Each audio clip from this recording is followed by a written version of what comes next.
Good evening दोस्तों, कैसे हो आप सब लोग। तो इस वीडियो में हम बात करेंगे आज के ट्रेड के पीछे लॉजिक क्या था। टेलीग्राम चैनल पे एक ही ट्रेड मैंने आप लोगों को दिया था, हीरो और जीरो ट्रेड। उसके पहले मैं 2 ट्रेड ऑलरेडी ले चुका था, तो तीनों के पीछे लॉजिक क्या था मैं आप लोगों को वो बताने की कोशिश करूंगा ताकि आप उसको आइडेंटिफाई कर सके और इंडिपेंडेंटली खुद से ऐसे ट्रेड आप ले सको। तो सुबह के पहले दोनों ट्रेड के पीछे लॉजिक मैं आप लोगों को बता देता हूँ। देखिए, मार्केट आज बहुत ज़्यादा गैप डाउन ओपन हो रही थी। मैंने कल आप लोगों को बताया था अगर बहुत ज़्यादा गैप डाउन ओपन हो रही है मार्केट, तो मार्केट में तभी आप सेलिंग कर सकते हो जब मार्केट एक प्रॉपर रिट्रेसमेंट देगी। अदरवाइज कोई बाइंग साइड का हम सेटअप ढूंढेंगे। यहाँ पे आप देख रहे होंगे सिर्फ स्टॉप लॉस अवेलेबल थे अपर साइड में। यहाँ बायर और सेलर दोनों के स्टॉप लॉस अवेलेबल थे। कुछ एम टाइप का पैटर्न यहाँ पे बनाया था मार्केट ने। तो लास्ट टाइम पे यहाँ पे सेलर्स का अच्छे से एक्टिव हुए थे। बायर्स की अगर मैं बात करूँ तो सिर्फ इन बायर्स को आप कंसीडर कर सकते थे, क्योंकि बीच में हर एक लेवल के ऊपर बाइंग होकर गई थी और ये वाले बायर्स को आप कंसीडर कर सकते थे। मार्केट ने आज इतना बड़ा गैप डाउन ओपनिंग दिया। यहाँ पे कहीं ओपन हो रही थी मार्केट, यहाँ पे कहीं मार्केट ओपन हो रही थी और उसके बाद कंटिन्यू मार्केट देखो भागना शुरू कर रही है। तो ये वाले बायर्स को मार्केट ने अच्छा खासा प्रॉफिट दिखा दिया था, तो ये मार्केट से कभी भी आउट हो सकते थे। अब सिर्फ और सिर्फ स्टॉप लॉस अवेलेबल है अपर साइड, जो यहाँ पे सेलिंग करके गए थे उनके। ये भी मार्केट से लेकिन इतनी दूर है कि डायरेक्टली मार्केट को यहाँ तक नहीं जाना चाहिए था जैसे मार्केट गई है। ये काफ़ी मतलब खतरनाक प्राइस एक्शन हो जाता है। देखो, भागती हुई मार्केट में कभी भी बाइंग नहीं करनी चाहिए। ऐसे कहीं ना कहीं से जरूर मार्केट रिट्रेसमेंट ले सकती है या फिर एक बड़ा डाउनफॉल भी हमें देखने को मिल सकता है। अभी यहाँ कुछ लेवल्स आप लोगों को दिखाई दे रहे होंगे। ब्लाइंडली मैंने भी कहीं पे ट्रेड नहीं लिया। यहाँ पे एक अपॉर्चुनिटी बन सकती थी। देखो, हमेशा मैं कहता हूँ डायरेक्ट अगर मार्केट भाग रही है, यहाँ पे स्टॉप लॉस अवेलेबल है सेलर्स के, तो ये कभी भी सेलर्स निकल जाएंगे। उस मार्केट ऐसे भी जा सकती थी। लेकिन जब यहाँ कुछ लेवल्स आप लोगों को दिखाई दे रहे होंगे, जब इस लेवल से यहाँ पे जो एक मेजर बाइंग होके गई थी, एक मेजर बाइंग होके गई थी, जो ये वाले बायर यहाँ से मार्केट को ऊपर लेके गए थे, वो फिर इसी लेवल के आसपास एक्टिवेट हो सकते हैं। तो फर्स्ट ट्रेड मैंने यहीं पे लिया था जब मार्केट ने इस लेवल का ब्रेकआउट दिया। अब इसको मैं थोड़ा सा बड़ा करता हूँ। इंडिपेंडेंटली देखो, ऐसे लेवल आइडेंटिफाई करके और स्टॉप लॉस कहाँ अवेलेबल है उनको बड़े आराम से आप आइडेंटिफाई करके इंडिपेंडेंटली ट्रेड ले सकते हो। देखो, मार्केट कितनी देर यहाँ पे कंसोलिडेट कर रही है। 5-6 मिनट मार्केट ने यहाँ कंसोलिडेट किया। उसके बाद जब ये बड़ी ग्रीन कैंडल मार्केट ने बनाई, ये लेवल का हमें ब्रेकआउट मिल गया और यही लेवल से मार्केट में पहले भी एक बड़ी अपसाइड मोमेंटम आ चुका था। तो इसको बड़े आराम से आप ट्रेड कर सकते थे। जैसे ये ब्रेकआउट आने लगा मार्केट में, तो यहाँ से मैंने कॉल साइड का पोजीशन बनाया था और यहाँ तक मोमेंटम अच्छे से मुझे कैच हो गया था। देखो, मेरा टारगेट था 39,500, यहाँ पे मेरा टारगेट था, तो यहीं पे मैंने अपनी पोजीशन को बुक कर लिया था। अब मार्केट देखो एग्जैक्टली वहीं से रिट्रेसमेंट लेने की कोशिश कर रही है।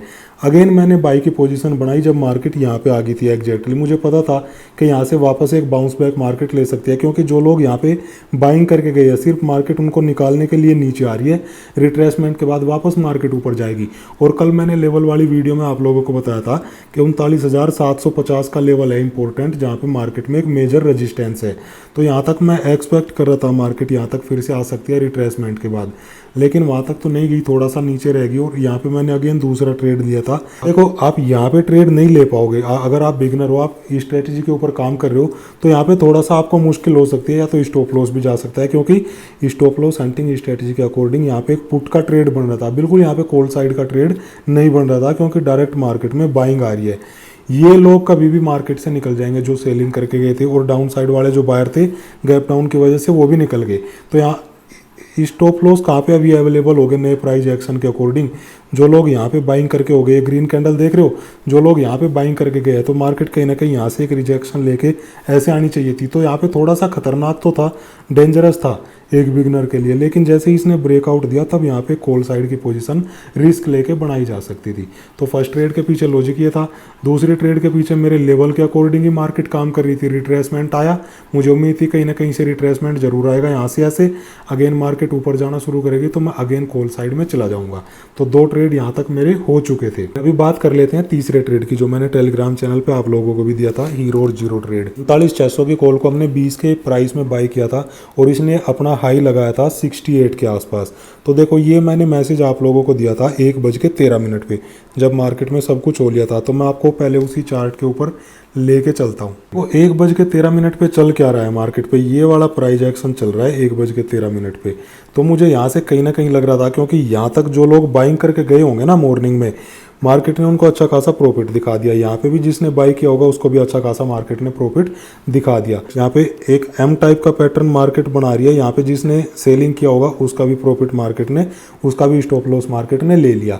अभी देखो बार बार यहीं से मार्केट रिजेक्शन ले रही है, उसके नीचे से ही यहाँ पे अच्छी खासी सेलिंग होगी, उसके बाद मार्केट ने इनको भी आउट कर दिया जो यहाँ पे वीकेंड्स हो गए। एक प्राइस एक्शन मार्केट अब बना रही है, नीचे जाने की कोशिश कर रही है। नीचे क्यों जाएगी बताओ, ये जो बाइंग करके गए होंगे ये मार्केट से आउट हो गए, यहाँ जिसने सेलिंग की होगी इस रिजेक्शन में ये भी आउट हो गए, यहाँ पे जिसने बाइंग किया था वो भी आउट हो गए, यहाँ जिसने बाइंग किया था वो भी आउट हो गए होंगे। तो नीचे क्यों जाएगी मार्केट। सेम मैंने वहाँ पे ऑप्शन चेन भी देखा था, ट्राइटर अवेलेबल थे थोड़े बहुत, तो उनको आउट करने के लिए यहाँ तक देखो मार्केट आ सकती थी, आनी चाहिए थी। यहाँ तक अगर मार्केट आती तो हमने जो कॉल बाई की थी ना 20 के प्राइस में, वो इतना नीचे नहीं जाती, हो सकता है 15 तक उसका प्राइस आ सकता था। लेकिन यहाँ से मैं एक्सपेक्ट कर रहा था एक sudden upside movement, at least market ये 39,600 या 700 तक तो मार्केट को जाना चाहिए था, लेकिन नहीं गई। सिर्फ ये मोमेंटम मार्केट में आया और हमारा जो 20 की कॉल थी उसको 68 तक वो लेके चला गया था। तो मैंने 48 के आसपास ही कहीं मैक्सिमम क्वांटिटी को अपना बुक कर लिया था और थोड़ी सी क्वांटिटी फिर मैंने वहाँ पे होल्ड रखी थी। अभी देखो आगे भी देखो मार्केट फिर यहाँ तक तो चली गई, हमने 48 पे बहुत सारी क्वांटिटी यहाँ पे निकाल दी इस मोमेंटम के आसपास। लेकिन आप लॉजिक समझने की कोशिश करो कि यहाँ पे ही क्यों मैंने ट्रेड लिया था। ऑप्शन चेन में आप देखोगे थोड़े से पुट राइटर वहाँ पे अवेलेबल थे, ज़्यादा क्वांटिटी में नहीं थे, और कॉल राइटर को मार्केट, क्योंकि मोमेंटम मार्केट में एक पॉजिटिव मोमेंटम चल रहा है, कल भी अच्छी खासी मार्केट वहाँ पे अप गई थी, मॉर्निंग टाइम में भी अच्छी खासी मार्केट अप गई थी, तो एक पॉजिटिव मोमेंटम आप एक्सपेक्ट कर सकते हो। पुट राइटर के लिए देखो मार्केट आ सकती थी, ऐसे भी आ सकती थी, लेकिन हमारा ज़्यादा बड़ा लॉस नहीं था, सिर्फ 20 पॉइंट का लॉस था। और हीरो और जीरो ट्रेड ऐसा होता है, आप सिर्फ इतना ही लॉस लो जितना आप अफोर्ड कर सकते हो। एक बिल्कुल जुए की तरह होता है, चल गई तो चल गई, नहीं चली तो वहाँ पे पूरा वो जीरो भी हो सकता है। तो मैंने सिर्फ थोड़ा सा वही रिस्क लिया था जो मुझे यहाँ पे इस कॉल में प्रॉफिट हो गया था और ये वाली कॉल में प्रॉफिट हो गया था, थोड़ा सा उसी में से मैंने रिस्क लिया था। और फिर भी मैक्सिमम क्वांटिटी को मैंने यहाँ पे 48 में सेल कर दिया था, थोड़ी सी क्वांटिटी होल्ड रखी थी बस।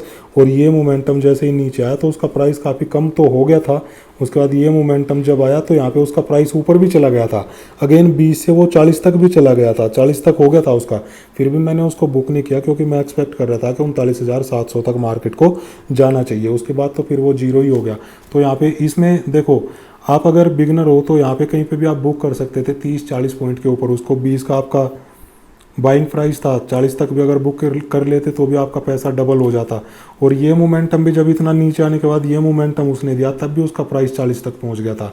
तो कहीं पे भी आप बुक कर सकते थे प्रॉफिट अगर आपने लिया होगा। ऑलरेडी देखो ऊपर स्टॉप लॉस अवेलेबल हो चुके सेलर्स के, यहाँ पे सेलिंग हो चुकी है, यहाँ पे सेलिंग हो चुकी है, हर एक लेवल के ऊपर सेलिंग होकर मार्केट देखो नीचे आ रही है ऐसे रिट्रेसमेंट देते देते। तो ये सेलर्स को आउट करने के लिए मार्केट जा सकती थी, वहाँ पे कभी भी कुछ भी हो सकता है।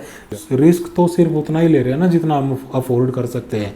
हमने पैसे इसलिए लगाए हैं वो हीरो और जीरो में, हमें पता है कि ये जीरो हो जाएगा।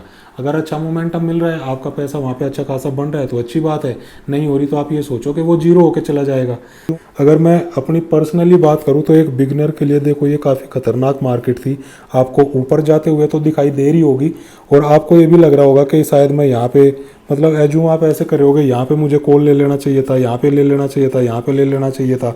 लेकिन लाइव मार्केट के दौरान मैं बता रहा हूँ आप लोगों को, लाइव मार्केट के दौरान सारी चीज़ें दिमाग उल्टा काम करना बंद कर देता है।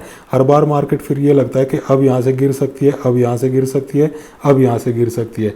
और अगर मैं कॉल ले रहा हूँ तो मेरा वो कॉल लेते ही वहाँ पे माइनस में जाना शुरू हो जाएगा, लॉस में जाना शुरू हो जाएगा, डर लगता रहता है। तो बिना डर के आप सिर्फ उसी पैसे से ट्रेडिंग कर सकते हो जो आपने मार्केट से कमाया है या कहीं एक दूसरे सोर्स से वो पैसा आपके पास आया है और उसको खोने का आपको डर नहीं होगा।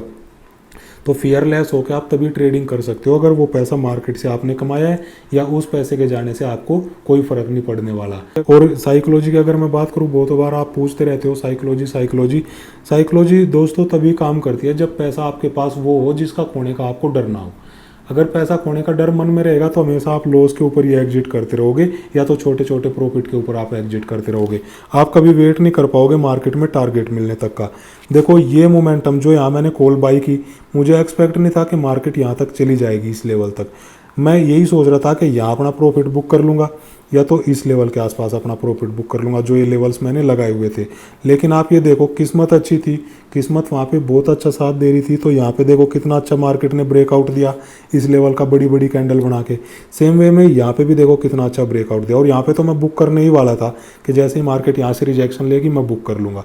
तो यहीं पे मैंने अपना ऑर्डर लगा रखा था बुकिंग का, यहाँ पे मैंने बुक कर लिया। ये मोमेंटम रिट्रेसमेंट आया, उसके बाद देखो वापस मार्केट यहीं से बाउंस बैक होने की कोशिश कर रही है। तो यहाँ से जब ऊपर जाने लगी मार्केट तो मैंने एक कॉल पोजीशन और बना ली थी, तो उसमें भी ठीक ठाक प्रॉफिट हो गया। तो काफ़ी बार किस्मत भी साथ देती है मार्केट का, ऐसा नहीं है। आपकी एनालिसिस गलत भी हो सकती है, लेकिन गलत होगी तो मार्केट में आपको लॉस भी हो सकता है, लेकिन कई बार मार्केट में किस्मत भी साथ दे जाती है। तो चलिए दोस्तों, इस लर्निंग वीडियो में तो इतना ही। मुझे उम्मीद है वीडियो आपको पसंद आई होगी, अच्छी लगी होगी। चैनल को सब्सक्राइब जरूर कर लेना। मिलते हैं नेक्स्ट वीडियो में। थैंक यू, जय हिंद।